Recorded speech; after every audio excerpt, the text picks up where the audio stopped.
Hello, guys. Welcome back to another episode of Europe's Future. Yeah, we're now on episode 6, and yes, just so you know, uh, the cinematics of episode, what is it called again? Episode 10, yes, are now in development by me because I do not have a team.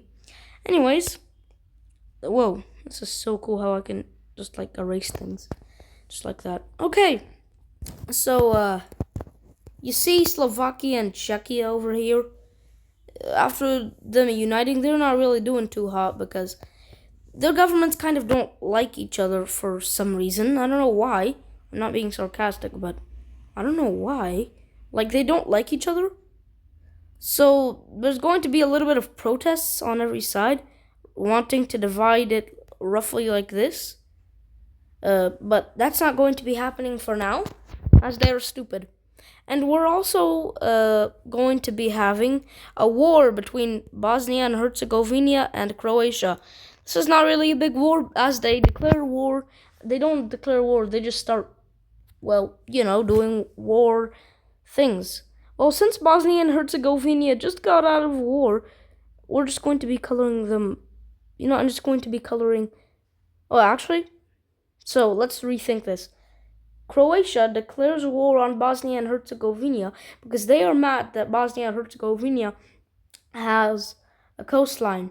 So Bosnia and Herzegovina is not in NATO yet. So Bosnia and Herzegovina knew this because they have signs of Croatia building up troops on their border. So they're just going to be doing the offense, even though they're supposed to be doing defense. They're just going to catch the Croats off guard. So the Croats have now fully mobilized their army. We're going to have naval invasions, which are kind of useless because just use ground troops. Are you stupid? So Bosnia Herzegovina versus Croatia is a little equal, but Bosnia will obviously end up winning. Not obviously, but because Bosnia has already won a war against Montenegro, Albania, and North Macedonia, with the help of Serbia, of course. So Serbia kind of wants to help Bosnia and Herzegovina, even though they had a little bit of beef, a little, even though they helped each other. Serbia still wants some land out of this. So Croatia is going to be getting jumped by Serbia. I don't know why, but Serbia kind of just adds as a third party, not directly on not on Bosnia and Herzegovina's side publicly, but they are doing it on their side, but just not not publicly, so nobody knows. But the Croats know now, so that there's really no point. That was so small. We have a little bit of Serbs being encircled. This doesn't really affect them, as they can just do that, and that's literally what they just did. And then they encircle the Croats over there, which this time they are not able to get out. So Croatia is going to try to defeat Bosnia Herzegovina first, as they were literally the first country to the point of this war. So Bosnia and Herzegovina is going to have to retreat some troops in order for them to not get encircled, as the Serbs keep making more progress into Croatia.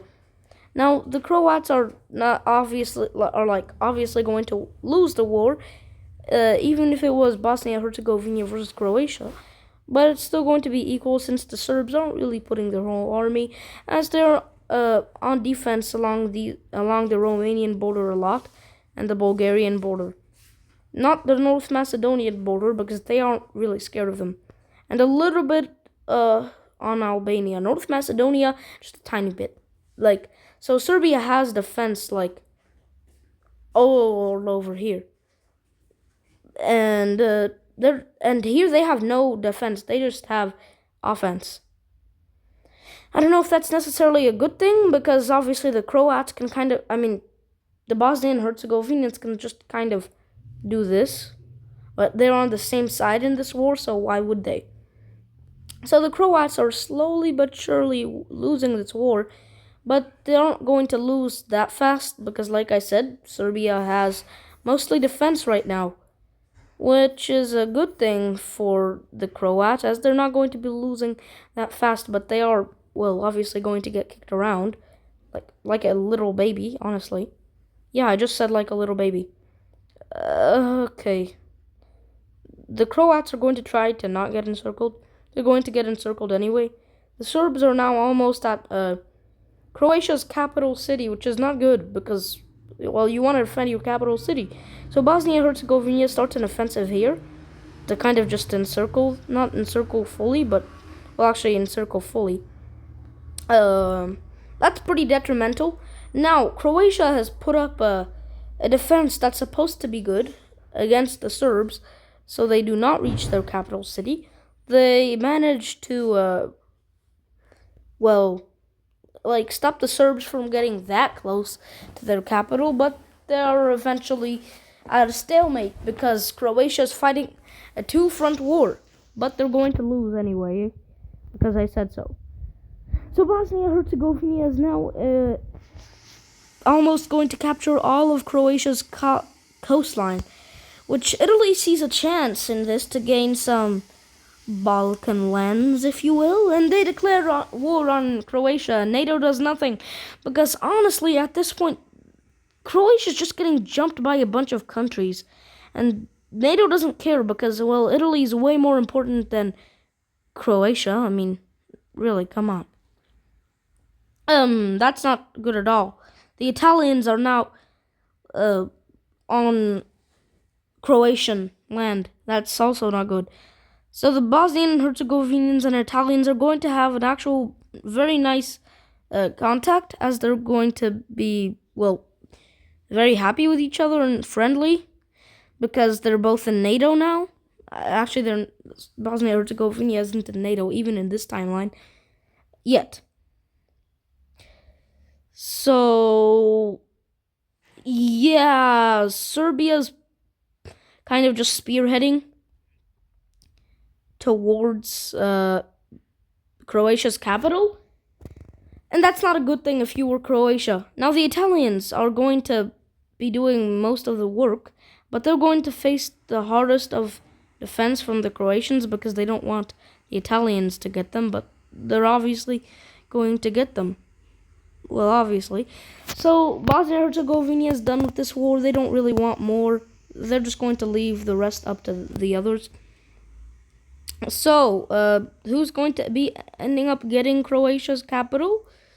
It's going to be split between both of them as Croatia kind of sees no point in fighting this war anymore, but they do not surrender yet, but now they do surrender, which means, yeah, not gonna lie, they got kind of fricked up. Let me draw the peace treaty real quick.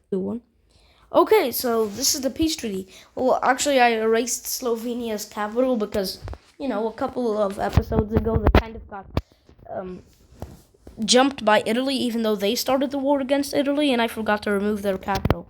So Croatia is fully annexed and partitioned between these countries, and honestly, Serbia's border looks better.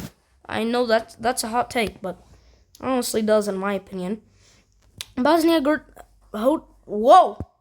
and Herzegovina now has a pretty good coastline, and Serbia gained no coastline out of this war, which will make them upset, and they will declare war on North Macedonia and Albania, but this time they will be a little weakened, but I said they already have a little bit of defense against North Macedonia. Now it's going to be offense, because I just said that they were going to be declaring war.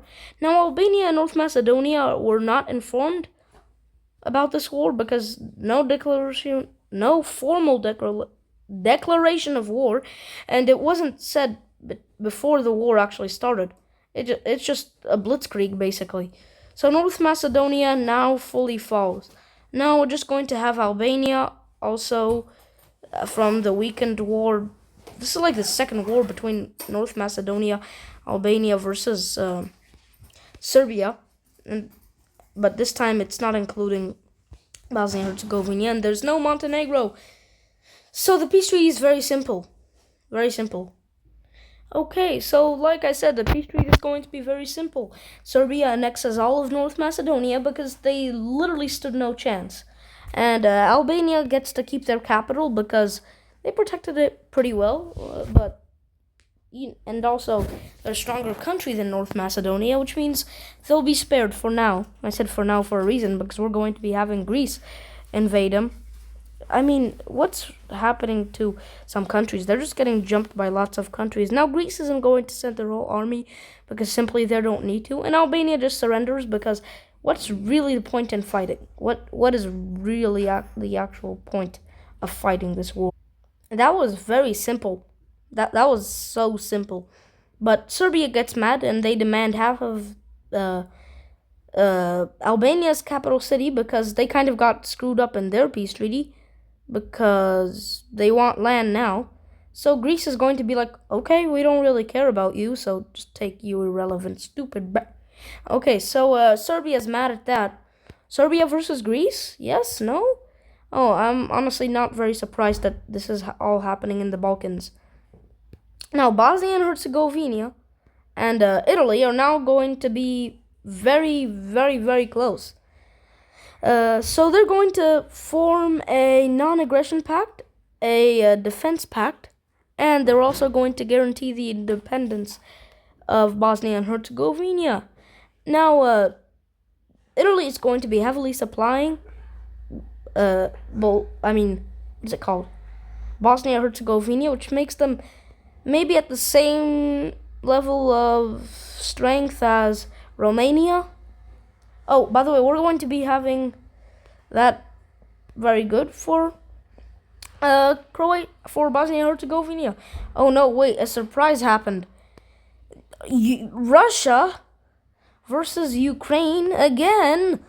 Oh my god, bro, how does this even happen again? So this time Ukraine is kind of unprepared. So they're just going to, the casual, Crimea, the Donetsk, and no, Russia did not just encircle all of those, even though they kind of did because they did that line, but, whatever. Ukraine is now trying its best to defend itself, but this time it's not going to do as good as it's doing in real life, as the Russians are going to make lots of advances, and the Belarusian very pro-European and Western new Belarusian government, of course, won't be helping Russia because they're pro-Western. Now, NATO won't be helping Ukraine at this point. What's even the point of this NATO? Because they don't want another NATO versus Russia. So they're just going to kind of let this happen. And Russia just encircled all of those troops. Because this time Ukraine did not react as good as it is right now in real life. Now Romania is going to see opportunities, but it's going to do a vote, and the majority says no. Because they do not want war. Because that would weaken their country. So Russia kind of just blitzkrieged through Ukraine. Now, the peace treaty is kind of not very simple. Oh, so Ukraine gets done pretty badly. Also, wait, let me fix that. Okay, so Ukraine isn't doing too hot right now. NATO gets really mad at Russia, and they do not declare war yet. But tensions are at an all-time high, like very high. Yeah. Also, we're going to be having guess what? We are going to be having the Irish declaring war on Northern Ireland, but Northern Ireland isn't independent. So the UK is going to be like, yo, what the frick? Did you just declare war on us? And the Irish are going to be like, nah, we declared war on what is it called again? Northern Ireland. And the Brits are going to be like, but that's our territory. And the Irish are going to be like, no, we said this, that, blah, blah, blah. So the British are going to just obliterate them because they got really mad at this because, come on, man. Like, why? What's the point of even doing this? It's really bad. Oh, okay, so,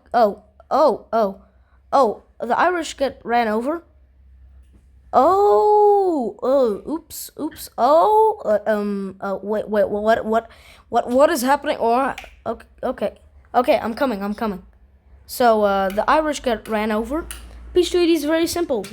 Oh, okay, so that's the peace treaty. At least, at least nothing because, oh, yeah, Ireland is now part of the United Kingdom, making these British Isles united again. Anyways, see you in the next episode. Bye.